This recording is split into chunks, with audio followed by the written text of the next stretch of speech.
ഓം കാർപ്പണ്യദോഷോപഗതസ്വഭാവകമൃച്ചാമൃത്തം ധർമ്മസമൂഢതേതഃ യശ്രേയസ്യാനിശ്ചിതം ബ്രൂഹിതന്മേ ശിഷ്യസ്തേഖം ശാതിമാം താം പ്രപന്നം. ഓം നമോ ഭഗവതേ വാസുദേവായ. നമോ ഭഗവതേ വാസുദേവായ. ഓം ശ്രീകൃഷ്ണായ പരബ്രഹ്മണേ നമഃ. എല്ലാവർക്കും നമസ്കാരം. ഇന്ന് ഗീതയിലെ ഏറ്റവും പ്രധാനപ്പെട്ട ഒരു അധ്യായമാണ് നമുക്ക് ആരംഭിക്കേണ്ടത്. പുരുഷോത്തമയോഗം 15-ാം അധ്യായം. ഇത് 20 ശ്ലോകങ്ങളും ഭഗവാൻ തന്നെ പറയുന്നതാണ്. യഥാർത്ഥത്തിൽ ഈ ക്ഷേത്രത്തെയും, അതായത് ശരീരത്തെ പറ്റിയും ശരീരത്തിൽ ആവേശിക്കപ്പെടുന്ന പ്രകൃതിയുടെ സ്വഭാവമായ സത്വരജ തമോ ഗുണങ്ങളെ പറ്റി, ഗുണത്രയത്തെ പറ്റിയും വിശദീകരിച്ചു. അതിൽ ആർജിക്കുന്നതനുസരിച്ചുകൊണ്ട് അതിന്റെ ഗതിവിഗതികളെ പറ്റി ഭഗവാൻ പറഞ്ഞു. ഇനി ഈ പ്രകൃതി തത്വവും നമ്മുടെ ഈശ്വര തത്വവും തമ്മിൽ യഥാർത്ഥത്തിൽ യോജിപ്പിക്കുന്നതിലുള്ള ഘടകങ്ങൾ എന്തൊക്കെയാണ്, അതാണ് യഥാർത്ഥത്തിൽ പുരുഷോത്തമയോഗം. പുരുഷോത്തമയോഗം എന്ന് പറഞ്ഞാൽ അപരാശക്തിയെയും പരാശക്തിയെയും കൂട്ടി യോജിപ്പിക്കുന്നതായ ആ ശക്തി എന്താണെന്ന് പറയുന്നതാണ്. അതായത് ഗുരുവായൂരപ്പന്റെ പരാശക്തിയായ ജീവനെയും ഗുരുവായൂരപ്പന്റെ തന്നെ അപരാശക്തിയാകുന്ന ശരീരത്തെയും ഇത് രണ്ടും യോജിപ്പിച്ച് നിർത്തി ക്ഷരാക്ഷര പുരുഷന് ഉപരിയായിട്ട് വർത്തിക്കുന്ന ആ ശക്തി എന്താണെന്ന് പറയുന്നതാണ് പുരുഷോത്തമയോഗം. അത് നമ്മൾ സാധാരണ നിലയിൽ നമ്മൾ ഈശ്വരനെ പറ്റി ദ്വന്ദ്ഭാവത്തിൽ കണ്ട് മനസ്സിലാക്കുന്നത് പോലെ അല്ല യഥാർത്ഥ ഈശ്വര ശക്തം. ഈ പ്രകൃതിയെ തന്നെ, ഈ പ്രപഞ്ചപ്രാണനെ തന്നെ നയിക്കുന്ന ശക്തി എന്താണെന്ന് പറഞ്ഞുകൊണ്ടാണ്. അത് നമ്മൾ വിചാരിക്കുന്ന പോലെയല്ല, നേരെ തരതിരിഞ്ഞ് ആണ് സങ്കല്പിക്കേണ്ടത്. അപ്പോൾ മാത്രമേ അതിനെ തിരിച്ചറിയാൻ സാധിക്കൂ. അതായത് തുടക്കം തന്നെ ഊർധമൂലം മതശാഖം അശ്വത്ഥം പ്രാകുരമവ്യം ചന്ദാസ്യസ്യ പർണാനി യസ്തം വേദസ്സ വേദവിദ്. അതായത് തലതിരിഞ്ഞ് നിൽക്കുന്ന ഒരു ആൽമരത്തെ നമുക്ക് സങ്കല്പിക്കാൻ സാധിച്ചാൽ അതിന്റെ തായ്വേരുകൾ മുകളിലും അതിന്റെ തടിയും ശാഖോപശാഖകളും ഇലയും പൂവും കായും എല്ലാം പടർന്ന് പന്തലിച്ച് ഈ പ്രപഞ്ചത്തെ ആകെ വ്യാപരിച്ച് നിൽക്കുന്നതായിട്ട് നമുക്ക് സങ്കല്പിക്കണം. അതായത് ഒരു ആൽമരം നിൽക്കുന്നത് നമ്മൾ പ്രത്യക്ഷത്തിൽ കാണുമ്പോൾ അതിന്റെ തായ്വേരുകൾ ഭൂമിക്കടിയിലും തടിയും ശാഖോപശാഖകളും ഇലയും പൂവും കായും എല്ലാം പടർന്ന് പന്തലിച്ച് ആകാശത്തേക്ക് നിൽക്കുന്നതായിട്ടാണ് നമ്മൾ കാണുന്നത്. ആ ആൽമരത്തെ ഒന്ന് തലതിരിഞ്ഞ്, വൃക്ഷങ്ങളുടെ രാജാവായിരിക്കുന്ന ആൽമരത്തെ, അശ്വത്ഥ വൃക്ഷത്തെ ഒന്ന് തലതിരിഞ്ഞ് സങ്കല്പിക്കുക. അങ്ങനെ പ്രത്യക്ഷത്തിൽ നമ്മൾ കാണുന്നില്ല, പക്ഷെ അങ്ങനെ മനസ്സുകൊണ്ടൊന്ന് സങ്കല്പിക്കുക. അങ്ങനെയാണെങ്കിൽ അതിന്റെ തായ്വേരുകൾ മുകളിലും തടിയും മറ്റ് ശാഖോപശാഖകളും ഇലയും പൂവും കായും പടർന്ന് പന്തലിച്ച് ഈ ഭൂമിയിൽ വ്യാപിച്ചിരിക്കുന്നതായിട്ട് നമുക്ക് കാണാൻ സാധിക്കും. അതാണ് ഇവിടെ ഭഗവാൻ പറയുന്നത്.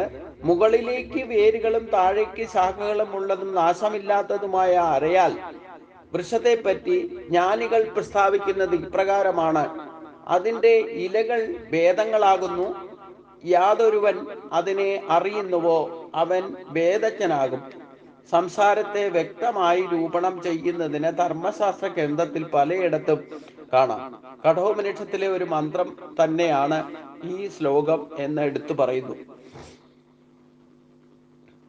അപ്പം ഭഗവാന്റെ ശക്തി തന്നെയാണ് യഥാർത്ഥത്തിൽ ബ്രഹ്മത്തിന്റെ സ്ഥാനം ഊർധ്വമൂലത്തിലാണ്. അതിൽ നിന്ന് താഴേക്ക് വളർന്ന് പന്തലിച്ച് വന്നിരിക്കുന്നത് ഭഗവാന്റെ ഉപദേശങ്ങളാകുന്ന വേദോപദേശങ്ങളും ശാസ്ത്രങ്ങളും എല്ലാത്തിനാൽ പടർന്ന് പന്തലിച്ച് അതിന്റെ യഥാർത്ഥ തത്വത്തെ ആണ്, അതിന്റെ ഏറ്റവും വലിയ മഹത്വമാണ്, ഇല്ലെങ്കിൽ ഭഗവാന്റെ ശക്തി തന്നെയാണ് ഈ പ്രപഞ്ചത്തെ ആകെ വ്യാപിച്ചിരിക്കുന്നത്. അതിൽ നിന്നാണ് സകലതും ഉൽപ്പത്തിക്കും കാരണമായിട്ടുള്ളത്. അപ്പോൾ ഒരു അശ്വത്ഥ വൃക്ഷത്തെ തലതിരിഞ്ഞു നിൽക്കുന്നതായിട്ട് സങ്കല്പിച്ചാൽ തായ്വേരുകൾ മുകളിലെന്ന് പറഞ്ഞാൽ ഈ ബ്രഹ്മശക്തിയാണ് തായ്വേരുകൾ. അതിൽ നിന്ന് വേദങ്ങളും ശാസ്ത്രങ്ങളും പുരാണങ്ങളും ഒക്കെയാണ് അതിന്റെ ശാഖോപശാഖ, അതിന്റെ തടിയായിട്ട് സങ്കല്പിക്കുന്നത്. അതിൽ നിന്ന് പൊട്ടിമുളയ്ക്കുന്ന ശാഖോപശാഖകളും ഫലങ്ങളും, ഇല്ലെങ്കിൽ ഇലയും പൂവും കായും എല്ലാം അതിൽ നിന്ന് തന്നെ ഉണ്ടായിട്ടുള്ള ശാഖോപശാഖകളാണ്. അപ്പൊ യഥാർത്ഥത്തിൽ ഈ പ്രപഞ്ചത്തിന്റെ നിലനിൽപ്പിന് ആധാരമായിരിക്കുന്ന ബ്രഹ്മശക്തി ഊർധ്വമൂലത്തിൽ, അതായത് ബ്രഹ്മലോകത്തിനും മുകളിലാണ് സ്ഥിതി ചെയ്യുന്നത് എന്നർത്ഥം. അതെങ്ങനെയാണ്, എപ്രകാരം? നമ്മളിതൊന്നും അറിയാതിരിക്കാൻ കാരണം എന്താ? അതാണ് ഇനി പറയുന്നത്. അധസ്യോർത്ഥം പ്രസദാസസ്യചാക ഗുണപ്രവർത്ത വിഷയപ്രപാളക അധസ്യ മൂല്യാൻ അനുസന്ധധാനേ കർമാനുബന്ധീന മനുഷ്യലോകേ. സത്വം രജസ്, ആ ഗുണത്രയത്തെ പറ്റി കഴിഞ്ഞ അധ്യായത്തിൽ വിശകലനം ചെയ്തതാണ് നമ്മള്. അപ്പൊ ആ സത്വ രജസ് തമസ് എന്നീ ഗുണങ്ങളാൽ പോഷിപ്പിക്കപ്പെട്ട്, മായയിൽപ്പെട്ടിട്ട് അഥവാ ഗുണത്രയങ്ങളാൽ പോഷിപ്പിക്കപ്പെട്ട് വിഷയങ്ങളാകുന്ന തളിരുകളോടുകൂടി ഈ പലതരത്തിലുള്ള പഞ്ചേന്ദ്രിയങ്ങളെ വ്യാപരിക്കുന്ന വിഷയങ്ങളാൽ വ്യാപരിക്കപ്പെട്ട് ആ സംസാര വൃക്ഷത്തിന്റെ ശാഖകൾ താഴേക്കും മുകളിലേക്കും വ്യാപിച്ചിരിക്കുന്നു. കർമ്മബന്ധനങ്ങളാകുന്ന വേരുകൾ താഴെ മനുഷ്യലോകത്തിൽ പടർന്ന് പന്തലിച്ച് കിടക്കുന്നു എന്ന് മാത്രമല്ല, അത് പടർന്ന് പന്തലിച്ചു കൊണ്ടേയിരിക്കുന്നു. സംസാര വൃക്ഷത്തിന്റെ മുഖ്യവേര്, നാരായ വേര് പരമാത്മാവിലാണ് എന്നും ഉത്കൃഷ്ടങ്ങളും അപകർഷ്ടങ്ങളുമായിട്ടുള്ള ചിന്തകൾ മനസ്സിൽ ഉണ്ടാകുന്നത് കൊണ്ടാണ് ശാഖകൾ മേലോട്ടും കീഴോട്ടും പടർന്ന് നിൽക്കുന്നതായിട്ട് പറയപ്പെടുന്നത്. കർമ്മബന്ധം ഉണ്ടാക്കുന്ന ഉപവേരുകൾ, വാസനകൾ ഭൂമിയിൽ പടർന്ന് പന്തലിച്ച് പടരുന്നതാണ് ഈ കർമ്മബന്ധനം എന്ന് പറയുന്നത്. നമുക്ക് 100-500 വർഷം പഴക്കമുള്ള ഒരു മുത്തശ്ശി അരിയാലിന്റെ ചുവട്ടിൽ പോയി നിന്നാൽ അതിന്റെ തന്നെ ശിഖരങ്ങളിൽ നിന്ന് വരുന്ന വേരിന്റെയോ ഇല്ലെ കമ്പിന്റെ കഷ്ണങ്ങളോ ഭൂമിയിൽ ടച്ച് ചെയ്ത് കഴിഞ്ഞാൽ, തൊട്ടാൽ വീണ്ടും അത് പൊട്ടിമുളയ്ക്കുന്നതായിട്ടും അതിന്റെ വേരുകൾ ഇതിലേക്ക് പോകുന്ന അവിടെയൊക്കെ പൊട്ടിമുളയ്ക്കുന്നതായിട്ടും കാണാം. അപ്പൊ എന്ന് പറഞ്ഞ പോലെ സംസാരമാകുന്ന വൃക്ഷത്തെയാണ് ഇവിടെ സാങ്കല്പികമായിട്ട് പറയുന്നത്. അപ്പൊ ഈശ്വരനിൽ നിന്ന് ആ ശരീരത്തോടുകൂടി വരുന്ന മനുഷ്യര് തന്നെ ഇപ്രകാരം സംസാര ബന്ധനങ്ങളിൽപ്പെട്ട് താപത്രയങ്ങളിലും ബന്ധനത്രയങ്ങളിലും പെട്ടുന്ന ആ വൃക്ഷത്തിൽ ഉള്ളതായ ഇന്ദ്രിയ വിഷയങ്ങളാൽ വ്യാപരിക്കപ്പെട്ട് സംസാര ബന്ധനമുണ്ടാക്കി അത് പടർന്ന് പന്തലിച്ച് ഈ ഭൂമിയിൽ തന്നെ വളർന്നുകൊണ്ടേയിരിക്കുന്നു. വീണ്ടും അത് പൊട്ടിമുളയ്ക്കുന്നു. അതെന്തുകൊണ്ട്?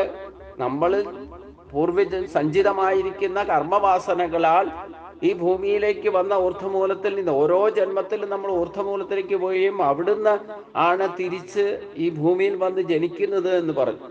അപ്പൊ ഇവിടെ വന്നിട്ടാണ് ഈ കർമ്മബന്ധനങ്ങളെ ഒക്കെ ഉണ്ടാക്കുന്നതും അത് പടർന്ന് പന്തലിച്ച് വീണ്ടും വീണ്ടും നമ്മളെ പൊട്ടിമുളയ്ക്കാൻ ഇടയാക്കുന്നതും സംസാര ബന്ധനമാണ്. അതുകൊണ്ട് ഈ മനുഷ്യലോകം നിലനിൽക്കുന്നത് തന്നെ കർമ്മബന്ധനങ്ങളുടെ പരിണിത ഫലങ്ങളാണ്. അപ്പൊ ഈ ജ്ഞാനത്തെ ആശ്രയിച്ചു കഴിഞ്ഞാൽ അത് മുറിക്കേണ്ടത് എങ്ങനെയാണ്? ഈ ബന്ധത്തെ, അതായത് ഗുണത്രയങ്ങളാലാണ് മായയാകുന്ന സംസാര ബന്ധനം ഉണ്ടാകുന്നത് എന്ന് പറഞ്ഞു. നമ്മൾ ശുദ്ധ മനസ്സോടുകൂടി ജനിക്കുന്ന സമയത്ത് ബാലൻസ് ചെയ്ത് നേച്ചറും കൾച്ചറും, അതായത് മൂലപ്രകൃതിയുടെ ശക്തി തന്നെ ബാലൻസ് ചെയ്ത് തുലനാവസ്ഥയിൽ അതിനെ ബാലൻസ് ചെയ്ത് നിർത്തിയാണ് ജന്മം കൊള്ളുന്നത്.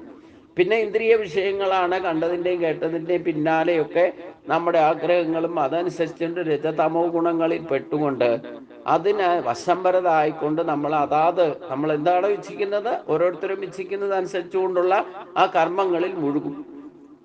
അത് ആർജിക്കാൻ വേണ്ടിയിട്ടുള്ള കർമ്മങ്ങളിൽ മുഴുകുന്നതനുസരിച്ച് അത് കുറച്ചൊക്കെ അനുഭവിക്കുകയും വാസനാബലം ഉണ്ടാകുകയും ആ വാസനാബലത്തോടു കൂടി സത്വഗുണത്തിലാണോ രജോ ഗുണത്തിലാണോ തമോ ഗുണം, ഇതിനെല്ലാം വിഷയങ്ങളുണ്ട്. സത്വഗുണാത്മകമായ വിഷയങ്ങളുണ്ട്, രജോ ഗുണാത്മകമായ വിഷയങ്ങളുണ്ട്, തമോ ഗുണാത്മകമായ വിഷയങ്ങളുണ്ട്.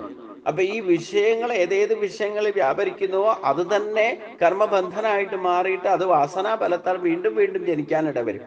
അതാണ് കർമാനുബന്ധീന മനുഷ്യലോക എന്ന് പറയുന്നത്.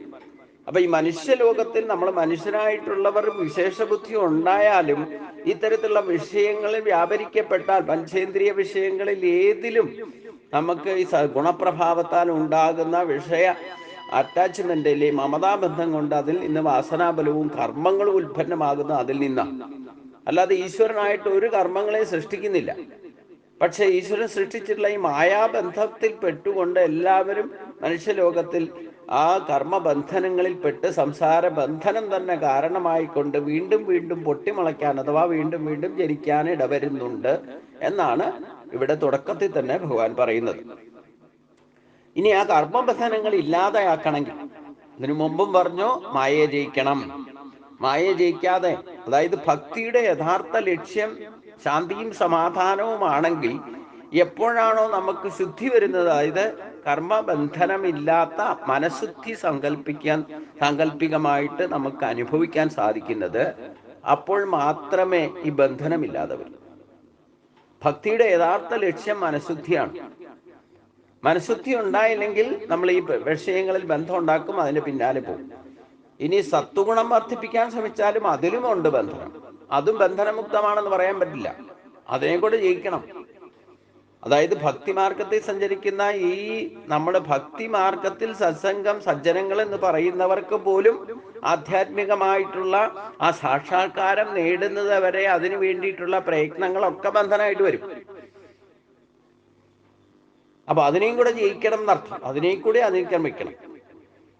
അപ്പൊ അതിന് വേണമെന്നുണ്ടെങ്കിൽ യഥാർത്ഥത്തിൽ എന്ത് വേണം എന്നാണ് ഇനി പറയുന്നത്. 2 ശ്ലോകത്തിലൂടെ ഭഗവാൻ വ്യക്തമാക്കുന്നത്, നരൂപമസ്യേക തതോപലഭ്യതേ നാന്തോർണ ചാതീർന്ന നജസം പ്രതിഷ്ഠ അശ്വത്ഥമേനം സവിരൂഢമൂലം അസംഗ ശസ്ത്രേണ ദൃഢേന ചിത്വാ തതപദം തത് പരിമാർഗദ്രവ്യം യസ്മിൻ ഗതാനോ നിവർത്തന്തി ഭൂയക തമേവ ചാദ്യം പുരുഷം പ്രപദ്യേ യഥപ്രവർത്തി പ്രസദാ പുരാണി.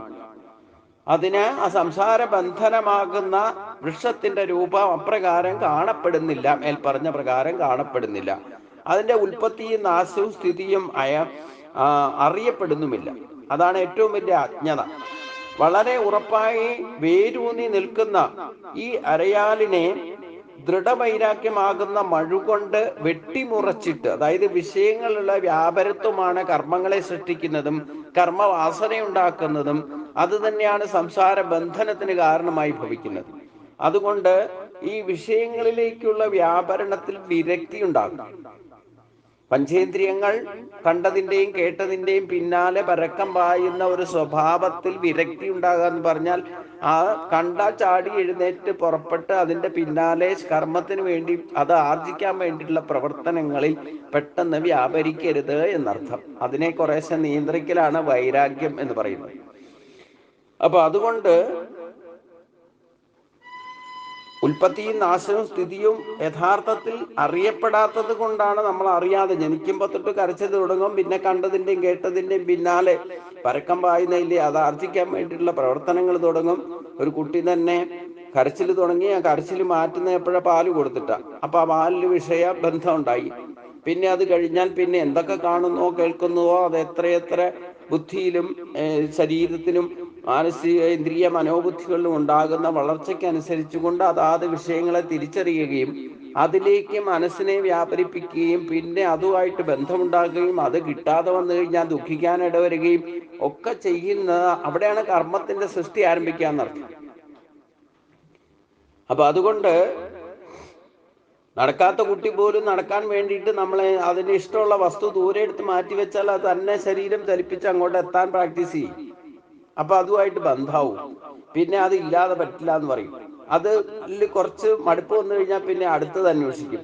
ഇങ്ങനെയാണ് ബന്ധനം തന്നെ പാരിൽ എന്ന് പറയുന്നത്. അപ്പൊ അതുകൊണ്ട് ആ വിഷയങ്ങളോട് വിരക്തി ഉണ്ടാകണം. നമ്മൾ ജീവിതകാലം മുഴുവൻ ഇങ്ങനെ പ്രത്യേകിച്ചും സൂക്ഷിക്കേണ്ട 2 ഇന്ദ്രിയങ്ങളാണ് കാഴ്ചശക്തിയും കേൾവി ശക്തിയും. ഇതിനെ നിയന്ത്രിക്കാൻ സാധിച്ചാൽ തന്നെ 50% നിങ്ങൾക്ക് പിക്കപ്പ് ചെയ്യാൻ സാധിക്കും. ഈ വൈരാഗ്യത്തിലേക്ക് എത്താൻ സാധിക്കും. ഒന്നുകിൽ നമ്മൾ കണ്ടിട്ട് ഇത് കേട്ടിട്ട് ആ വസ്തുവിന്റെ പിന്നാലെ ആഗ്രഹമുണ്ടാകുകയും അതിന്റെ പിന്നാലെ ശരീരം കൊണ്ട് പരക്കം പായുകയും എന്ത് ചെയ്തിട്ട് അതൊക്കെ ആർജിക്കാൻ ശ്രമിക്കുകയും ഒക്കെ ചെയ്യുന്നതിന്റെ രഹസ്യം ഇതാണ്. അതുകൊണ്ടാണ് ഞാൻ പറയുന്നത് 5 കുതിച്ചു പായുന്ന കുതിരകളിൽ അതിനെ ബാക്കിയുള്ള കുതിരകളെ പോലും നയിക്കുന്നത് ഈ കാഴ്ചശക്തിയും കേൾവി ശക്തിയുമാണ്. അപ്പൊ അതിനെ നിയന്ത്രിക്കണം. അതായത് വൈരാഗ്യമാകുന്ന മഴുകൊണ്ട് വിഷയങ്ങളിലുള്ള വ്യാപരണം വെട്ടിമുറിക്കുക എന്ന് പറഞ്ഞാൽ സ്വഭാവ ശുദ്ധി വരുത്തുക എന്ന് പറഞ്ഞാൽ ഈ കണ്ടതിൻ്റെയും കേട്ടതിൻ്റെയും പിന്നാലെ പരക്കം പായാനുള്ള ടെൻഡൻസി ഇല്ലാതെ ആക്കണം. അതിന് ശേഷം യാതൊന്നിൽ നിന്ന് എത്തിയവർ പിന്നെ തിരിച്ചു വരുന്നില്ലേ. ആ ഇന്ദ്രിയ നിയന്ത്രണം സാധിച്ചാൽ തന്നെ നമുക്ക് ഈശ്വര സാക്ഷാത്കാരത്തിലേക്കുള്ള യഥാർത്ഥ പ്രയത്നം ആരംഭിക്കുകയുള്ളൂ. യാതൊന്നിൽ നിന്ന് ചിരന്തനമായിരിക്കും സംസാര പ്രഭാകം പ്രസരിച്ചു പോകും. ആ ആദിപുരുഷനെ ശരണം പ്രാപിക്കുന്നു എന്നിങ്ങനെ ആ പരമവത്തെ അന്വേഷിക്കേണ്ടതാണ്. അപ്പൊ തലകീഴായി നിൽക്കുന്ന ഒരു വൃക്ഷത്തിന്റെ രൂപത്തിൽ സംസാരത്തെ ആർക്കും കാണാൻ കഴിയില്ല. പക്ഷെ അങ്ങനെ മനസ്സുകൊണ്ടൊന്ന് സങ്കല്പിച്ചു നോക്കുക. സംസാരത്തിനും പരമ്പരമായിട്ടുള്ള ബന്ധത്തെ വിശദമാക്കാൻ വേണ്ടി ഇങ്ങനെ ഒരു പ്രതിരൂപത്തെ വിശദീകരിച്ചു എന്നേ ഉള്ളൂ. അത് അങ്ങനെ മനസ്സിൽ വരച്ചുകൊണ്ട് ആ സത്യത്തെ മനസ്സിലാക്കിക്കൊണ്ട് അത് നമ്മൾ വിഷയബന്ധനങ്ങളിൽ നിന്ന് മുക്തമായാൽ മാത്രമേ ഇങ്ങനെയൊന്ന് സങ്കല്പിക്കാൻ തന്നെ സാധിക്കൂ. അപ്പൊ കർമ്മബന്ധങ്ങളായ അതിന്റെ വേരുകൾ ദൃഢവൈരാഗ്യമാകുന്ന കൊണ്ട് മാത്രമേ മുറിക്കാൻ സാധിക്കൂ. ദൃഢവൈരാഗ്യം ഉണ്ടാകണമെങ്കിൽ, അല്ലെങ്കിൽ ബാഹ്യ വിഷയങ്ങളോട് വിരക്തി ഉണ്ടാകണമെങ്കിൽ അതിന് ഉതകുന്ന വിധത്തിലുള്ള ജ്ഞാനം ലഭിക്കണം. ആ ജ്ഞാനമാണ് 13ഉം 14ഉം അധ്യായത്തിലൂടെ ഭഗവാൻ ശരീരശാസ്ത്രത്തെയും ആ ശരീരത്തിനെ ബന്ധിക്കുന്ന ഗുണത്രയമാകുന്ന മായയെയും പറ്റി പറഞ്ഞത്. അപ്പം ഈ മായാശക്തി എന്താണെന്ന് തിരിച്ചറിഞ്ഞുകൊണ്ട് ഈ മായയെ അതിക്രമിക്കുമ്പോൾ തന്നെ നമുക്ക് വൈരാഗ്യം, വിഷയങ്ങളിലുള്ള വ്യാപരണം നിൽക്കുന്നുണ്ട്. അഥവാ ആ ഗുണങ്ങളാൽ ചലിക്കപ്പെടാതിരിക്കുക എന്നർത്ഥം. അതായത് ആ ഗുണങ്ങളെയൊക്കെ മനസ്സിലാക്കിക്കൊണ്ട് അതാത് സമയത്ത് അതിനെയൊക്കെ ഉപയോഗിക്കാൻ പഠിക്കുക. അതിലൊരിക്കലും ലിമിറ്റ് കൂടുതൽ മമതാബന്ധം ഉണ്ടാക്കി അതിൻ്റെ നിയന്ത്രണത്തിൽ നമ്മൾ വരരുത്, മായയുടെ നിയന്ത്രണത്തിൽ നമ്മൾ വരരുത്. അതാണ് സൂക്ഷിക്കേണ്ടതെന്നർത്ഥം. അപ്പോൾ മാത്രമേ അതിന് യഥാർത്ഥത്തിൽ എന്താ വേണ്ട, ഈ ജ്ഞാനത്തെ ആശ്രയിക്കണം. യഥാർത്ഥ അറിവ് അറിയേണ്ട സമയത്ത് അറിയേണ്ടതുപോലെ അറിഞ്ഞാൽ പിന്നെ ഈ ബാഹ്യ വിഷയങ്ങളുടെ പിന്നാലെയുള്ള ഓട്ടം നിൽക്കും. ഇനി അങ്ങനെ സാധിച്ചാൽ, അതായത് പരമപദ പ്രാപ്തിയിലേക്കുള്ള എന്തൊക്കെയാണ് കർമ്മബന്ധനങ്ങൾ ഉണ്ടാക്കുന്നത് തിരിച്ചറിഞ്ഞുകൊണ്ട് അതിനോടൊക്കെ വിരക്തി ഉണ്ടാക്കുക, അഥവാ അതിനോടൊക്കെ അകന്നു നിൽക്കുക. അഥവാ അങ്ങനെയുള്ള വിഷയങ്ങളിൽ നമ്മൾ വ്യാപരിച്ചാലും അതുമായിട്ട് മനസ്സുകൊണ്ട് അറ്റാച്ച്മെന്റ് ഇല്ലാതിരിക്കുക, മമതാബന്ധം ഇല്ലാതിരിക്കുക. ഫലേച്ഛയില്ലാതെ നിസ്വാർത്ഥമായിട്ടുള്ള കർമ്മങ്ങൾ ചെയ്യുമ്പോൾ തന്നെ അവിടെ ശുദ്ധി വരുന്ന അർത്ഥം. അതുകൊണ്ടാണ് ഭഗവാൻ പറഞ്ഞ ഫലേച്ഛയോടുകൂടി ചെയ്യാതിരിക്കുക. അവിടെയാണ് നിസ്സംഗഭാവം. നമുക്ക് അദ്വൈത ഭാവത്തിലേക്ക് എത്തണം. ഗുണത്രയത്തെ മനസ്സിലാക്കിയാൽ ഏറ്റവും വലിയ ശ്രേഷ്ഠത എന്ന് പറഞ്ഞാൽ നമുക്ക് അദ്വൈത ഭാവം, രണ്ടില്ലാത്തൊരു ഭാവത്തിലേക്ക് എത്തണം. അതൊരു അനുഭൂതിയായിട്ട് മാറണം. ഞാനും നിങ്ങളും, എൻ്റെ ഉള്ളിലുള്ളതും നിങ്ങളുടെ ഉള്ളിലുള്ളതും ഒരേ ശക്തിയാണെന്നുള്ള ഭാവം നമുക്ക് ഉൾക്കൊള്ളാൻ സാധിക്കണം. അപ്പൊ പിന്നെ കർമ്മങ്ങളും എന്ത് ചെയ്താലും, എന്ത് ചിന്തിച്ചാലും, എന്ത് പറഞ്ഞാലും, എന്ത് പ്രവർത്തിച്ചാലും എല്ലാം ഈശ്വരാർപ്പണമായിട്ട് ക്രിയാദ്വൈതത്തിലേക്ക് എത്തും. പിന്നെ കാണുന്നതെല്ലാം, കേൾക്കുന്നതെല്ലാം, അനുഭവിക്കുന്നതെല്ലാം അതാണ് ദ്രവ്യാദ്വൈതം എന്ന് പറയുന്നത്. ഈ ജഡത്ത് ആയിരിക്കുന്ന, അല്ലെങ്കിൽ ജഗത്ത്, പ്രത്യക്ഷത്തിൽ ജഗത്ത് ജഡം തന്നെയാണ്. അത് ഇന്നല്ലേ നാളെ നഷ്ടപ്പെടും, ഇല്ലാതെയാകുന്നതാണ്. നശിക്കുന്നതായ എന്തൊക്കെയുണ്ടോ, ദ്രവ്യങ്ങളായിട്ടുണ്ടോ, അതെല്ലാം ഒന്നിൽ നിന്നുണ്ടായിട്ടുള്ളതാണ്, ഒന്ന് തന്നെയാണ് എന്നുള്ള ഭാവത്തിലേക്ക് എത്തുന്നതാണ് ദ്രവ്യാദ്വൈതം എന്ന് പറയുന്നത്. അപ്പോഴാണ് സംസാര ബന്ധനത്തിൽ നിന്ന് നമുക്ക് ദൃഢവൈരാഗ്യം കൊണ്ട്, ഈ ജ്ഞാനമാകുന്ന ഖഡ്ഗം കൊണ്ട് അതിനെയൊക്കെ മുറിക്കാൻ സാധിക്കും എന്നർത്ഥം. അപ്പം ജ്ഞാനം നേടുക എന്നുള്ളതാണ് ഈ സത്സംഗങ്ങളുടെയും ഭക്തിയുടെയും ഒക്കെ യഥാർത്ഥ ഉദ്ദേശ ലക്ഷ്യം. അറിയേണ്ട വിധത്തിൽ സമയത്ത് അറിഞ്ഞാൽ പിന്നെ ഇതിന്റെ പിന്നാലെയുള്ള പരക്കം പാച്ചിലും ഈ ആവശ്യമില്ലാത്ത കാര്യങ്ങളിലൊക്കെ ഇടപെട്ട് വ്യാപരിച്ചാകെ ടെൻഷനാകുന്ന, അല്ലെങ്കിൽ പരിഭ്രമത്തോടുകൂടി നമുക്ക് ശ്വാസം പോലും മുറുക്കി പിടിച്ച് ജീവിക്കേണ്ട ആവശ്യമൊന്നുമില്ല. അനായാസന ജീവിതം നയിക്കാൻ സാധിക്കും. സ്വതന്ത്രമായിട്ട് ജീവൻ മുക്ത ഭാവത്തിൽ സാധിക്കും. അതിന്റെ അവസ്ഥയാണ് ഇനി പറയുന്നത്. ഏറ്റവും പ്രധാനപ്പെട്ട ഒരു ശ്ലോകമാണ് 15-ാം അധ്യായത്തിലെ 5-ാമത്തെ ശ്ലോകം. അതായത് നമ്മൾ യഥാർത്ഥത്തിൽ ഭഗവാൻ പറയുന്നതനുസരിച്ച് ഈ ദൃഢവൈരാഗ്യം കൊണ്ട് ബാഹ്യ വിഷയങ്ങളിലുള്ള ബന്ധം വിട്ടിട്ട് മനഃശുദ്ധി വന്നു കഴിഞ്ഞാൽ നമ്മൾ അനുഭവിക്കേണ്ടതായ സ്വഭാവത്തിൽ ഉണ്ടാകുന്ന ശുദ്ധീകരണം, ഇല്ലെങ്കിൽ സ്വഭാവത്തിൽ ഉണ്ടാകുന്ന പരിവർത്തനം, പരമപദ പ്രാപ്തിയിലേക്ക് എത്താനുള്ള യോഗ്യത എന്താണെന്നാണ് ഈ 5-ാമത്തെ ശ്ലോകം പറയുന്നത്. അപ്പൊ ഇത് നമുക്ക് ആർജിച്ചിട്ടുണ്ടോ, ഇല്ലെങ്കിൽ നമുക്ക് ഈ ഒരു അവസ്ഥയിൽ ആണോ ഇപ്പൊ ജീവിക്കുന്നത് എന്നൊന്ന് ചിന്തിച്ചാൽ നമുക്ക് ഇതിന്റെ യോഗ്യതയെപ്പറ്റി സ്വയം തിരിച്ചറിയാൻ സാധിക്കും. നിർമ്മാനമോഘാജിതസംഘദോഷ ആധ്യാത്മനിത്യ വിനിവർത്തകാമഹ ദ്വന്ദ്വൈർവിമുക്ത സുഖദുഃഖ സഞ്ചയി ഗച്ഛിന്റെ മൂഢാപദമഭ്യം തത്. നിർമ്മാനമോഹ, അഹങ്കാരവും മോഹവും ഇല്ലാത്തതും നശ്വര വിഷയങ്ങളിലുള്ള ആസക്തിയാകുന്ന ദോഷത്തെ ജയിച്ചവരും ആധ്യാത്മിക ചിന്തയിൽ നിഷ്ഠയുള്ളവരും എല്ലാ വിധത്തിലുള്ള കാമനകളിൽ നിന്നും പിന്തിരിഞ്ഞവരും സുഖദുഃഖങ്ങൾ, ശീതോഷ്ണങ്ങൾ, ദ്വന്ദ്ഭാവത്തെ ജയിച്ചവരും പ്രിയ അപ്രിയങ്ങൾ സമഭാവനയോടെ വർത്തിക്കുന്നവരും ആയ ജ്ഞാനികൾ ആ അനശ്വര പദത്തെ പ്രാപിക്കുന്നു. അതായത് നിർമാനമോഹ, അതായത് മാനമോഹങ്ങളിൽ നിന്ന് നിർമുക്തനാകുന്ന അവസ്ഥയാണ്. നമ്മൾ മാനിച്ചാലും അപമാനിച്ചാലും ഇല്ലേ, മോഹവലയത്തിൽ നിന്ന് പൂർണ്ണമായിട്ട് വൈരാഗ്യത്തോടുകൂടി അതിലൊന്നും അറ്റാച്ച്മെന്റ് ഇല്ലാതെ നിർമുക്തനാകുന്ന അവസ്ഥ, അതാണ് നിർമാനമോഹ. ജിതസംഗദോഷ, സംഘദോഷങ്ങളിൽ നിന്ന് ജിതനാകുക. അതായത് കൂടുതൽ അറ്റാച്ച്മെന്റ് എന്തിനോടുണ്ടാക്കുന്നോ, അറ്റാച്ച്മെന്റും ഇല്ലേ, അറ്റാച്ച്മെന്റും മമതാബന്ധവും കൂടുതൽ ഉണ്ടാക്കിയാൽ അതിൽ നിന്ന് നമുക്ക് സമ്പർക്ക ദോഷവും അഥവാ സംഘദോഷവും ഉണ്ടാകും. അത് ആദി ഭൗതിക ദുഃഖത്തിന് കാരണമായി ഭവിക്കും. അത് വസ്തുക്കളായിക്കോട്ടെ, ജീവികളായിക്കോട്ടെ, നമ്മുടെ ഇഷ്ടമുള്ള ബന്ധുക്കളായിക്കോട്ടെ, ലിമിറ്റ് കൂടുതൽ അറ്റാച്ച്മെന്റ് ഉണ്ടായാൽ, അടുപ്പമുണ്ടായാൽ അതിൽ നിന്ന് ദോഷം അനുഭവിക്കേണ്ടി വരുക, ദുഃഖിക്കേണ്ടി വരുന്ന അർത്ഥം. അതാണ് സംഘദോഷം എന്ന് പറയുന്നത്.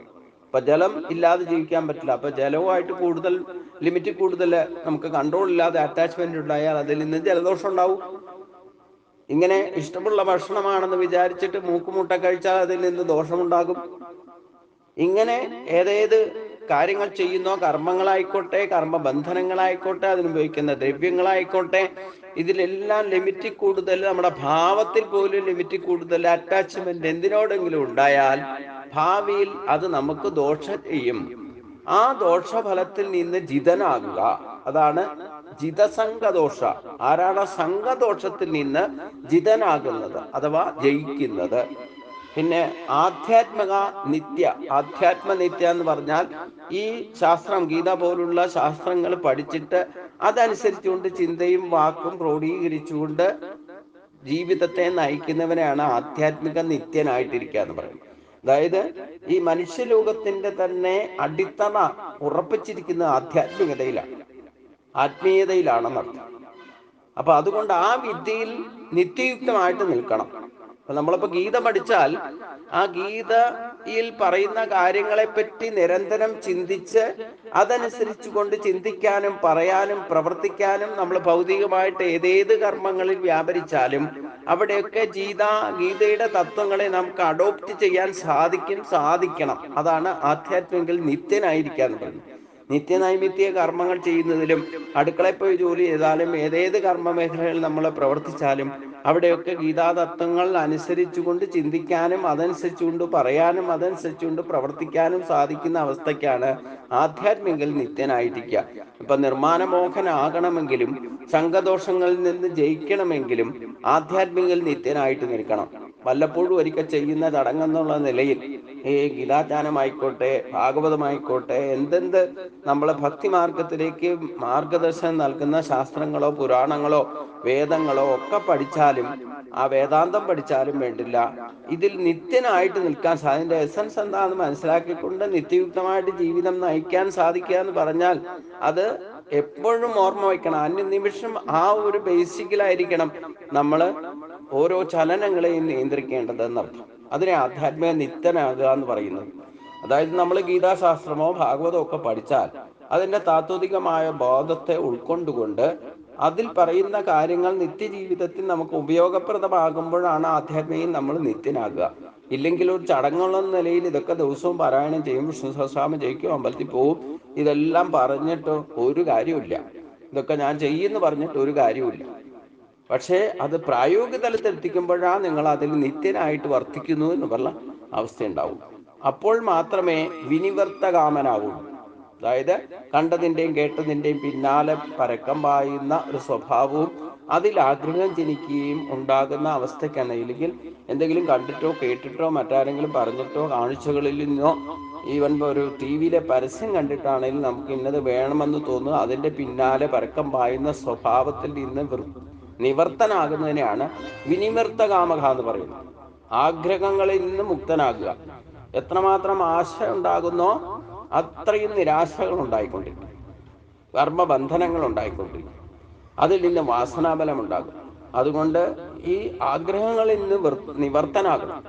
അതിന് ആധ്യാത്മിക നിത്യനായി നിന്നാൽ നമ്മൾക്ക് കുറേശ്ശെ എളുപ്പം സാധിക്കുന്നല്ല, കുറേശ്ശെ ആയിട്ട് ഇതിൽ നിന്നൊക്കെ വിമുക്തനായിട്ട് മാറാൻ സാധിക്കും എന്നതിൽ സംശയമില്ല. പിന്നെ ദ്വന്ദ്വൈർ വിമുക്ത, ഈ രണ്ട് എന്നുള്ള ഭാവം, ഞാൻ നീയും എൻ്റെ നിന്റെയും, ലാഭവും നഷ്ടവും, ജയവും പരാജയവും, ധർമ്മവും അധർമ്മവും, സത്യവും അസത്യവും, ജനനവും മരണവും, ഇങ്ങനെ എന്തിലും എത്ര നല്ല കാര്യം ചെയ്താലും അതിലൊക്കെ ദ്വന്ദ്ഭാവത്തെ പ്രകടമാക്കുന്ന രീതിയിൽ നിന്ന് മുക്തനാകുക. അതായത് ദ്വന്ദ്വൈർ വിമുക്ത, അതായത് ഏകമായിട്ടുള്ള ഒരു ചിന്ത, അതായത് അദ്വൈത അനുഭൂതി, അതായത് അദ്വൈത ഭാവം. ആ ഭാവത്തിൽ തന്നെ നമുക്ക് അദ്വൈത അനുഭൂതി ഉണ്ടാകണം, വാക്കുകളിൽ അദ്വൈത അനുഭൂതി ഉണ്ടാകണം, ക്രിയയിൽ അദ്വൈത ഭാവം ഉണ്ടാകണം, ദ്രവ്യങ്ങൾ കണ്ടാൽ അതിലും അദ്വൈത ഭാവം ഉണ്ടാകണം. അത് രണ്ട് ഞാനും നീയും എൻ്റെ നിന്റെ എന്നുള്ള ചിന്ത വിട്ടിട്ട് നമ്മളെല്ലാം ഒന്ന് എന്നുള്ള ഭാവത്തിലേക്ക് വരുന്നതിനാണ് ദ്വന്ദ്വൈർ വിമുക്തനായിട്ട് മാറുന്നത്. അതായത് നമുക്ക് ഈ ജഗത്തും ബ്രഹ്മവും രണ്ടായിട്ട് കാണാം. ഈശ്വരനും നമ്മുടെ ഈ ജീവിതവുമായിട്ട് വ്യത്യസ്തമായിട്ട് കാണുക. അതായത് ആധ്യാത്മികതയും ഭൗതികതയും രണ്ടായിട്ട് കാണുന്ന അവസ്ഥയ്ക്കാണ് ദ്വന്ദ്വം എന്ന് പറയുന്നത്. ഇത് രണ്ടും ഒന്ന് തന്നെയാണ്, ഒന്നിൽ നിന്ന് തന്നെ ഉണ്ടായിട്ടുള്ളതാണെന്നുള്ള സങ്കല്പമാണ് ദ്വന്ദ്വൈർ വിമുക്തൻ എന്ന് പറയുന്നത്. അതായത് രണ്ട് ഭാവത്തിൽ നിന്ന്, രണ്ടായിട്ട് കാണുന്ന ഭാവത്തിൽ നിന്ന് ഒന്നായിട്ട് കാണാൻ സാധിക്കുന്ന അവസ്ഥയ്ക്കാണ് ദ്വന്ദ്വൈർ വിമുക്ത എന്ന് പറയുന്നത്. അങ്ങനെ ഒരു അവസ്ഥയിലേക്ക് ഉയർന്നാൽ സുഖദുഃഖ സഞ്ജയനാകും. അതായത് സുഖത്തിലും ദുഃഖത്തെയും ജയിച്ചവൻ, ആനന്ദം അനുഭവിക്കുന്നവനായിട്ട് മാറും. അതാണ് ഏറ്റവും വലിയ ഇതിന്റെ ശ്രേഷ്ഠത എന്ന് പറയുന്നത്. ആ ഒരു അവസ്ഥയിലേക്ക് നമ്മൾ എത്തിയാൽ ഗച്ഛന്തി മൂഢാപദമംപിയം തത്, നമ്മുടെ ഉള്ള മൂഢത്ത്, അറിവില്ലായ്മ മുഴുവൻ ഇല്ലാതെയായിട്ട് ശ്രേഷ്ഠമായ പദം അവ്യം തത്, ശ്രേഷ്ഠമായ പദം എന്ന് പറഞ്ഞാൽ പരമപദത്തിലേക്ക് ഉയർത്തപ്പെടും. എപ്പോഴാണോ നമുക്ക് സ്വഭാവത്തിൽ തന്നെ ഇത് അനുഭവിക്കാൻ സാധിക്കുന്നത്, അപ്പൊ ജീവിച്ചിരിക്കുമ്പോൾ തന്നെ നമുക്ക് എത്തേണ്ട ഒരു സ്ഥാനമാണ് ഈ ശ്രേഷ്ഠമായ പദം. മരിച്ചിട്ട് എവിടെ പോകുന്നു എന്ന് പോലും നമുക്ക് വേറെ ഒട്ടും അറിയില്ല. അതേസമയം ഇപ്പൊ ജീവിച്ചിരിക്കുമ്പോൾ നമുക്ക് ഈ ഒരു അവസ്ഥയ്ക്ക് നമ്മുടെ സ്വഭാവത്തെ ശുദ്ധീകരിച്ചുകൊണ്ട് ഈ ഒരു അവസ്ഥയെ അനുഭവിച്ചറിയാൻ സാധിച്ചാൽ നമ്മൾ നിത്യ ആനന്ദത്തെ അനുഭവിക്കാൻ സാധിക്കും. നശിക്കാത്ത ശാശ്വതമായ ശാന്തിയും സമാധാനവും നമുക്ക് അനുഭവിക്കാൻ സാധിക്കും. അതാണ് ശ്രേഷ്ഠമായ പദം എന്ന് പറയുന്നത്.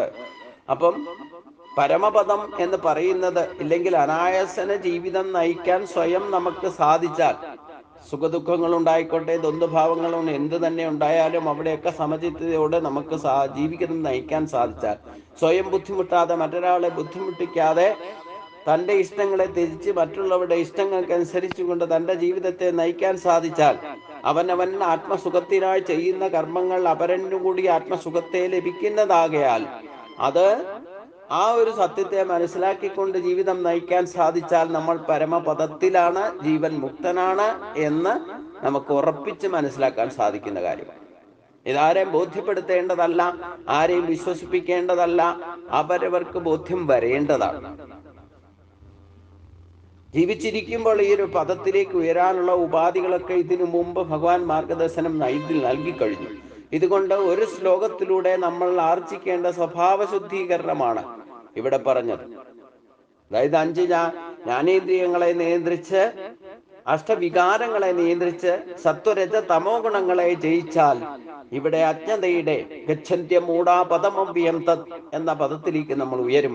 അവിടെയാണ് 18ാമത്തെ പടിയാകുന്ന ദിവ്യദർശനം, തത്വമസി എന്ന ബോധതലത്തിലേക്ക് നമ്മൾ ഉയരുന്നതും ഈ ഒരു അവസ്ഥയിലാണ്. ഇത് ജീവിച്ചിരിക്കുമ്പോൾ, ശരീരത്തോടു കൂടി ഇരിക്കുമ്പോൾ എത്തേണ്ട ഒരു സ്ഥാനമാണ്. ഏതൊരു മനുഷ്യനും ഇതിന് സാധിക്കും. ഭഗവാൻ പറഞ്ഞ 14 അധ്യായങ്ങളിലൂടെ പറഞ്ഞ കാര്യങ്ങളെ യഥാവിധി മനസ്സിലാക്കിക്കൊണ്ട് അത് സാക്ഷാത്കരിക്കാൻ ശ്രമിച്ചാൽ, സാക്ഷാത്കരിക്കുക എന്ന് പറഞ്ഞാൽ സ്വന്തം പ്രായോഗിക തലത്തിൽ എത്തിക്കാൻ സാധിച്ചാൽ, അവൻ ശ്രേഷ്ഠമായ പദത്തിലേക്ക്, അവൻ തത്വമസി, വേദവാക്യങ്ങളിൽ പറയുന്ന, ഓരോരോ വേദങ്ങളിൽ പറയുന്ന മഹത് വാക്യങ്ങളെ അനുഭവിച്ചറിയുന്നവനായിട്ട് മാറും. അത് തന്നെയാണ് ഇവിടെ പരമപദം എന്ന് ഉദ്ദേശിക്കുന്നത്. അപ്പോൾ പിന്നെ അത് ജീവിച്ചിരിക്കുമ്പോൾ തന്നെ അനുഭവിച്ചറിഞ്ഞാൽ, ശരീരം ത്യജിച്ചാലും ആ ഒരു സ്ഥാനത്തേക്കായിരിക്കും ഉയർത്തപ്പെടുക. അതാണ് സത്വം. ഊർദ്ധം ഗച്ഛന്തി സത്വസ്ഥ എന്ന് പറഞ്ഞാൽ ഊർദ്ധമൂലത്തിലേക്ക് എത്തുന്നതാണ് പറഞ്ഞത്. അതായത് ഭഗവാനെ ശരിക്കും മനസ്സിലാക്കിക്കൊണ്ട്, ഭഗവാനെ ഉപാസിച്ച് ഭഗവാന്റെ ഭാവത്തെ ജീവിതത്തിൽ അനുഭവിച്ചറിഞ്ഞാൽ തീർച്ചയായിട്ടും ഭഗവാനിലേക്ക് തന്നെ എത്തും എന്നാണ് പറഞ്ഞതിന്റെ കാര്യം. ഇത് ഗുരുവായൂരപ്പന്റെ അനുഗ്രഹം കൊണ്ട് നമുക്ക് എല്ലാവർക്കും സാധിക്കുന്ന കാര്യമാണ്. മരിച്ചു കഴിഞ്ഞിട്ട് സ്വർഗത്തിലോ നരകത്തിലോ പോകുന്നതിനെ പറ്റി ചിന്തിക്കുക തന്നെ വേണ്ട. കാരണം മരിച്ചു കഴിഞ്ഞാൽ നമ്മൾ വേറെ എങ്ങോട്ടും അല്ല പോകുന്നത്, ഇങ്ങോട്ട് തന്നെ, ഈ ഭൂമിയിലേക്ക് തന്നെ ജനിക്കുക. എന്ന് വരെ ഭഗവാനിലേക്ക് എത്തുന്നില്ലയോ അന്ന് വരെ സ്വർഗവും നരകവും ഈ ഭൂമി തന്നെയാണ്. പുണ്യഫലങ്ങൾ അമിതമായിട്ട് ചെയ്ത് സമ്പാദിച്ചു കൂട്ടിയിട്ട് പോയാൽ അതേ ഫലത്തിന്റെ സുഖം അനുഭവിക്കാൻ വേണ്ടിയിട്ട് വരുന്നതും സ്വർഗതുല്യമായ സപ്രപഞ്ചത്തിൽ വന്ന് ജനിക്കുകയും അതിന്റെ പുണ്യം ക്ഷയിക്കുന്നത് വരെ സുഖസമൃദ്ധിയിൽ ജീവിക്കാൻ, സ്വർഗത്തിലാണെന്ന് വിചാരിച്ചുകൊണ്ട് ജീവിക്കാം, സുഖസമൃദ്ധിയിൽ ജീവിക്കാം. എന്നാൽ ഇതൊക്കെ അനുഭവിക്കുമ്പോഴും തൃപ്തരാകില്ല, ശാന്തിയും സമാധാനവും ഒരിക്കലും ഉണ്ടാകില്ല. ഏറ്റവും വലിയ ദരിദ്രൻ ഏറ്റവും വലിയ സമ്പന്നൻ അഥവാ ധനികനാണ്. കാരണം അവന് സമാധാനത്തോടു കൂടി ഒരിക്കലും ഉറങ്ങാൻ സാധിക്കില്ല. ശാന്തിയും സമാധാനവും അനുഭവിക്കാൻ സാധിക്കാതിരിക്കത്തോടത്തോളം കാലം അവൻ നിത്യ നരകത്തിൽ തന്നെയാണ്. അതുകൊണ്ട് ഞാൻ പറയുന്നത്, ഏറ്റവും കൂടുതൽ സമ്പത്തുള്ളവരാണ് ഏറ്റവും വലിയ ദരിദ്രൻ. ഏറ്റവും വലിയ സാമ്പത്തികമായിട്ടില്ലേ ഭൗതികമായ നേട്ടങ്ങളൊന്നുമില്ലാതെ ശാന്തിയും സമാധാനത്തോട് സന്തോഷത്തോടു കൂടി ഗ്ലാസ് വെള്ളം കുടിക്കുന്നവനാണ് യഥാർത്ഥ സമ്പന്നൻ. ശാന്തിയും സമാധാനമാണ് നമുക്ക് ഏറ്റവും വലിയ സമ്പത്ത്. എന്താ? അറിയേണ്ട കാര്യങ്ങൾ അറിയുക, ഏറ്റവും വലിയ അറിവ്, പരമമായ വിദ്യ ലഭിക്കാൻ സാധിച്ചാൽ അത് തന്നെ ഏറ്റവും നഷ്ടപ്പെടാത്ത വിദ്യ, ഏറ്റവും നഷ്ടപ്പെടാത്ത സമ്പത്ത്. അത് തന്നെയാണ് ആ ഒരു അവസ്ഥയിലേക്ക് നമുക്ക് ഉയരാൻ സാധിച്ചാൽ അത് തന്നെയാണ് പരമപദം. അച്ഛന്തയുടെ കവചം ഭേദിച്ച് ആ ശ്രേഷ്ഠമായ വിദ്യയുടെ പദത്തിലേക്ക് ഉയർന്നാൽ അവൻ പരമപദത്തിലാണ്. ഇത് ജീവിച്ചിരിക്കുമ്പോൾ തന്നെ അനുഭവിച്ചാൽ മരിച്ചു കഴിഞ്ഞാലും സ്ഥൂല ശരീരം വിട്ടിട്ട് സൂക്ഷ്മ ശരീരം പോകുന്ന ആ സ്ഥാനത്തേക്കായിരിക്കും. യാതൊരു സംശയവും വേണ്ട കാര്യത്തിൽ, യാതൊരു തർക്കവും വേണ്ട കാര്യത്തിൽ. അതിന്റെ ഗതിവിഗതികളൊക്കെ മരണസമയത്ത് നമുക്ക് എന്തിനോടാണ് അറ്റാച്ച്മെന്റ് അതനുസരിച്ചുകൊണ്ട് ശരീരം പോകും. നിരന്തരമായിട്ടുള്ള ചിന്ത ജീവിതകാലത്ത് എന്താണോ അതായിരിക്കും അവസാന കാലത്തെയും ചിന്ത. അതനുസരിച്ചുകൊണ്ട് അനന്തരഗതി തീരുമാനിക്കും. ജീവനെ മറ്റ് ഇന്ദ്രിയങ്ങളും മനസ്സും ചേർന്നുകൊണ്ട് വലിച്ചുകൊണ്ട് പോയിട്ട് അതിനുതകുന്ന ഏത് പ്രബലമായ ചിന്തയ്ക്ക് അനുസരണമായിട്ട് അതനുസരിച്ചുകൊണ്ട് അനുഭവിക്കാൻ തക്കവണ്ണമുള്ള ശരീരത്തിലേക്ക് കൊണ്ടാക്കുകയാണ് ചെയ്യുന്നത്. അതുകൊണ്ടാണ് യാതൊരു തർക്കവും സംശയമില്ലാത്ത അവസ്ഥയാണ് മരിച്ചാൽ ജനിക്കും, ജനിച്ചാൽ വീണ്ടും മരിക്കും. അപ്പൊ ജനന മരണങ്ങളിൽ നിന്ന് മുക്തമാക്കുന്ന അവസ്ഥ ജീവിച്ചിരിക്കുമ്പോൾ തന്നെ നമുക്ക് ഈ ദ്വന്ദ്ഭാവത്തെ ജയിക്കാൻ സാധിച്ചാൽ, സുദുഃഖങ്ങളെ ജയിക്കാൻ സാധിച്ചാൽ, നിർമ്മാനമോഹനാകാൻ സാധിച്ചാൽ, സംഘദോഷം ഉണ്ടാകാതെ ജീവിക്കാൻ സാധിച്ചാൽ, ആധ്യാത്മികയിൽ നിത്യനായിട്ട് ജീവിക്കാൻ സാധിച്ചാൽ, വെറി പൂണ്ട് നടക്കുന്ന അവസ്ഥയിൽ നിന്ന് മുക്തനാകാൻ, കണ്ടതിൻ്റെയും കേട്ടതിൻ്റെയും ശരീരം കൊണ്ട് പരക്കം വായു ആർജിക്കാൻ വേണ്ടിയിട്ട് എന്ത് ചെയ്യാവുന്ന അവസ്ഥയിൽ ജീവിക്കുകയും ചെയ്യുന്നത് ഒന്നും ഒരിക്കലും ശാന്തിയും സമാധാനവും നമുക്ക് നൽകുകയില്ല. നിത്യദുഃഖത്തിൽ തന്നെ കഴിയേണ്ടി വരും. അതിൽ നിന്ന് മുക്തനായിക്കൊണ്ട് ഈ മൂഢത്തെ മുഴുവൻ മറച്ചാൽ, മൂഢത്വത്തെ മുഴുവൻ ജയിക്കാൻ സാധിച്ചാൽ അവൻ ജീവിച്ചിരിക്കുമ്പോൾ തന്നെ സ്വർഗതുല്യമായ ആനന്ദമയമായ ജീവിതം നയിച്ച നായസന ജീവിതം നയിച്ചുകൊണ്ട് തന്നെ ശരീരം ത്യജിക്കുന്ന സമയത്ത് ആനന്ദ സ്വരൂപനായിരിക്കുന്ന ഭഗവാനിലേക്ക് ചെന്ന് ചേരും. ആ ചേരുന്ന അവസ്ഥയ്ക്കാണ് യഥാർത്ഥ പരമപദം എന്ന് പറയുന്നത്. അത് ബ്രഹ്മലോകത്തിന് ഉപരിയാണ്. ഈ ബ്രഹ്മലോകത്തിൽ വരെയുള്ളവർ പോലും പുനരാവർത്തനത്തിന് വിധേയമാണ് എന്ന് പറഞ്ഞിട്ടുണ്ട്. അപ്പം എത്ര കൽപ്പാന്തകാലം സൃഷ്ടി നടന്നാലും അത് നശിച്ചാലും ഒന്നും വരേണ്ടാത്ത ഒരവസ്ഥയിലേക്ക് നമ്മുടെ കിട്ടിയ ഭഗവാൻ വരദാനമായിട്ട് നൽകിയിരിക്കുന്ന ജീവാത്മാവിനെ ആരാണോ തന്നത് അങ്ങോട്ട് തിരിച്ചുകൊണ്ട് ഈ സമർപ്പിക്കുന്ന അവസ്ഥയ്ക്കാണ് ആത്മനിവേദനം, ആത്മസമർപ്പണം. പക്ഷെ ആ ഒരു അവസ്ഥയിൽ നമ്മൾ ജീവിച്ച് അതിന്റെ സുഖത്തെ അനുഭവിക്കുന്നതാണ് ഈ പരമപദം അഥവാ ജീവൻ മുക്തഭാവം. അത് തന്നെയാണ് മോക്ഷം എന്ന് പറയുന്നത്. പരമമായ ശാന്തിയും സമാധാനത്തോടെയും ജീവിക്കാൻ സാധിക്കുന്നതാണ് മോക്ഷം എന്ന് പറയുന്നത്. മരിച്ചു കഴിഞ്ഞിട്ട് ശരീരമില്ലാത്തവർക്ക് ഇതൊന്നും അനുഭവിക്കാൻ സാധ്യമല്ല. പിന്നെ എന്ത് ജീവൻ മുക്തി, എന്ത് പരമപദം? ശരീരമില്ലാതെ ഇതൊന്നും യഥാർത്ഥത്തിൽ നമുക്ക് അനുഭവത്തിനാകാൻ സാധിക്കില്ല. അപ്പൊ ശരീരത്തോടു കൂടിയിരിക്കുമ്പോൾ ഈ ജീവൻ മുക്ത ഭാഗം അനുഭവിക്കാനുള്ള സ്വഭാവത്തെയാണ്, ഇല്ലെങ്കിലും ആ ഭാവത്തിലേക്ക് നമ്മൾ ഉയരണം. അതാണ് സ്വഭാവ ശുദ്ധീകരണത്തിലൂടെ ശ്രേഷ്ഠമായ പദത്തെ നമ്മൾ ജീവിച്ചിരിക്കുമ്പോൾ തന്നെ അനുഭവിക്കുമ്പം നമുക്ക് സ്വയം ബുദ്ധിമുട്ടാതെ, മറ്റൊരാളെ ബുദ്ധിമുട്ടിക്കാതെ നാശോചിത് മർക്കസി എന്ന് ഭഗവാൻ പറഞ്ഞതിനെ സാക്ഷാത്കരിക്കാൻ സാധിക്കുക. അത് സാധിക്കും. മനുഷ്യജന്മം അതിനു വേണ്ടിയിട്ടാണ് നൽകിയിരിക്കുന്നത് എന്ന് എല്ലാവരും മനസ്സിലാക്കുക. അത് സാധിക്കണമെങ്കിൽ ഗുരുവായൂരപ്പന്റെ അനുഗ്രഹവും വേണം. അതുകൊണ്ട് അനന്യ ഭക്തി നിലനിർത്തിയാൽ മാത്രമേ ഈ ഒരു അവസ്ഥയിലേക്ക് നമുക്ക് ഉയരാൻ സാധിക്കുകയുള്ളൂ. അത് യാതൊരു സംശയവുമില്ല. അനന്യാ ചിന്തയന്തോ മാം യേ ജനാ പരിഭാഷത്തെ തേഷാം നിത്യാഭിയുക്താനാം യോഗക്ഷേമം വഹാമ്യം. യോഗക്ഷേമമാണ് ഈ പരമപദം. അത് നമുക്ക് ഗുരുവായൂരപ്പൻ തന്നെ നൽകും എന്ന് പറഞ്ഞിട്ടുണ്ട്. അതിന് ഏറ്റവും വലിയ ഉപാധി യഥാർത്ഥ പ്രായോഗിക ജ്ഞാനം, അനുഭവജ്ഞാനം, ശ്രേഷ്ഠമായ ജ്ഞാനം നമ്മൾ ആർജിക്കണം. അതിനുള്ള മാർഗങ്ങളാണ് ഭഗവാൻ ഇതുവരെ പറഞ്ഞു തന്നത്. ഇതാണ് യഥാർത്ഥത്തിൽ സ്വഭാവം മാറ്റിക്കൊണ്ടുവരാൻ പറഞ്ഞാൽ 15-ാം അധ്യായത്തിൽ പറഞ്ഞിരിക്കുന്നത് അനുസരിച്ചുകൊണ്ട് 5-ാമത്തെ ശ്ലോകത്തിൽ പറഞ്ഞ ആ നിർമ്മാനമോഹാജിതസംഗദോഷ അധ്യാത്മനിത്യ വിനിവർത്തകാമക ദ്വന്ദ്വൈർ വിമുക്ത സുഖദുഃഖ സഞ്ജയ് ഗച്ഛന്തി മൂഢ പദം അവ്യയം തത്. ഈ പദമാണ് സ്വഭാവ പരിവർത്തനം. ഇത് മാറ്റിയിട്ട് വരാനാണ് ഗുരുവായൂരപ്പൻ നിരന്തരമായിട്ട് ചെല്ലുന്നവരോടെല്ലാം പറയുന്നത്. തൊഴുതുമാറൂ തൊഴുതുമാറൂ എന്ന് പറഞ്ഞാൽ, തൊഴുത് മാറുക എന്ന് പറഞ്ഞാൽ അവനവന്റെ സ്വഭാവത്തെ മാറ്റിക്കൊണ്ടുവരിക. അവിടെ അവൻ പരമപദത്തിലെത്തും. അത് നമുക്കെല്ലാവർക്കും ഗുരുവായൂരപ്പൻ്റെ അനുഗ്രഹം കൊണ്ട് സാധിക്കട്ടെ എന്ന് പ്രാർത്ഥിച്ചുകൊണ്ട് ഇന്നത്തെ ക്ലാസ് ഭഗവാന്റെ തൃപാദങ്ങൾ സമർപ്പിക്കാം. ഓം സ്വസ്തി പ്രജാഭ്യാം പരിപാലയന്താം ന്യായേന മാർഗേണ മഹിം മഹീശാ ഗോ ബ്രാഹ്മണേഭ്യഃ ശുഭമസ്തു നിത്യം. ലോകാ സമസ്താ സുഖിനോ ഭവന്തു. ലോകാ സമസ്താ സുഖിനോ ഭവന്തു. ഓം ശാന്തി ശാന്തി ശാന്തി.